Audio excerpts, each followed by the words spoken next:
Hello dear student, welcome to physics नमा। आज के इस वीडियो में हम लोग JEE मेंस 2022 में फिजिक्स से आए एक क्वेश्चन को सॉल्व करेंगे। यह question laws of motion chapter से लिया गया है। तो आइए क्वेश्चन को देखते हैं और इसको सॉल्व करते हैं।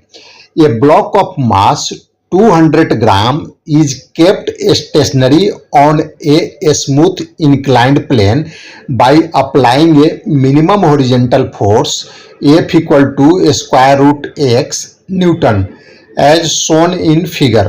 The value of x, इसमें बोल रहा है कि एक इंक्लाइंड प्लेन है जो हॉरिजॉन्टल के साथ 60 डिग्री एंगल बना रहा है, जैसा कि आप डायग्राम में देख रहे हैं। और उसके ऊपर इंक्लाइंड प्लेन के ऊपर एक 200 ग्राम का ब्लॉक रखा हुआ है और ब्लॉक के ऊपर एफ फोर्स हॉरिजॉन्टल डायरेक्शन में लगाया जा रहा है। यह मिनिमम फोर्स है F.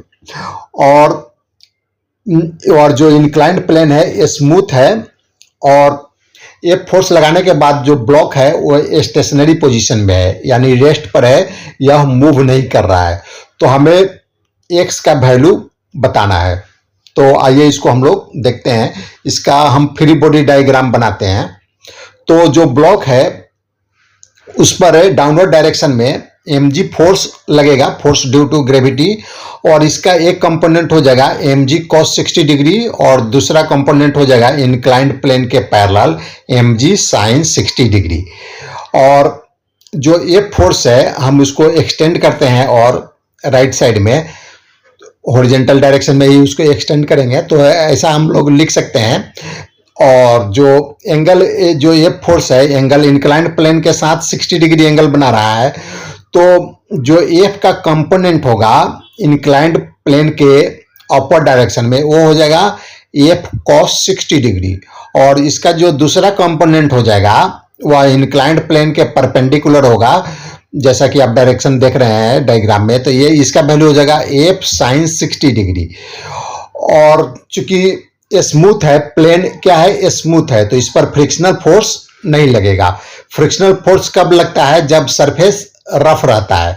Since plane is smooth no frictional force will act on block. तो यहां पर फ्रिक्शनल फोर्स का रोल खत्म हो गया। तो आइए हम लोग देखते हैं। Since the block is at rest forces acting on block along the inclined plane in upward direction will be equal to the force acting in the downward direction। चूंकि ब्लॉक क्या है, रेस्ट पर है, तो इस पर जो अपर डायरेक्शन में इंक्लाइंड प्लेन के पैरेलल अपर डायरेक्शन में जितना फोर्स लग रहा है उतना ही फोर्स डाउनवर्ड डायरेक्शन में लगेगा, ताकि नेट फोर्स क्या हो जाएगा, जीरो हो जाएगा इंक्लाइंड प्लेन के पैरेलल। तभी जाके यह ब्लॉक क्या होगा, रेस्ट पर रहेगा। अगर नेट फोर्स जीरो नहीं होगा तो यह ब्लॉक मूव करेगा। तो चूंकि क्वेश्चन में दिया गया है कि यह ब्लॉक स्टेशनरी पोजीशन में है, यानी रेस्ट पर है, यानी दोनों फोर्सेस इक्वल होगा।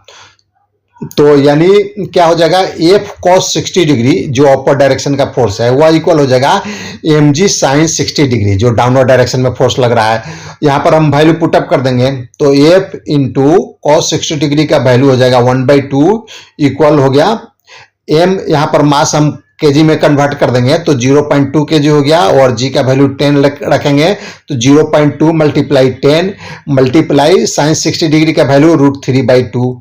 अब इसको फर्दर सिंप्लीफाई कर देंगे तो F इक्वल हो जाएगा 2 मल्टीप्लाई √3/2, और इसको फर्दर सिंप्लीफाई करेंगे तो ये इक्वल हो जाएगा 2√3, और इसको हम और सिंप्लीफाई कर देंगे तो यह हो जाएगा √4 × 3, तो यह F इक्वल हो जाएगा √12।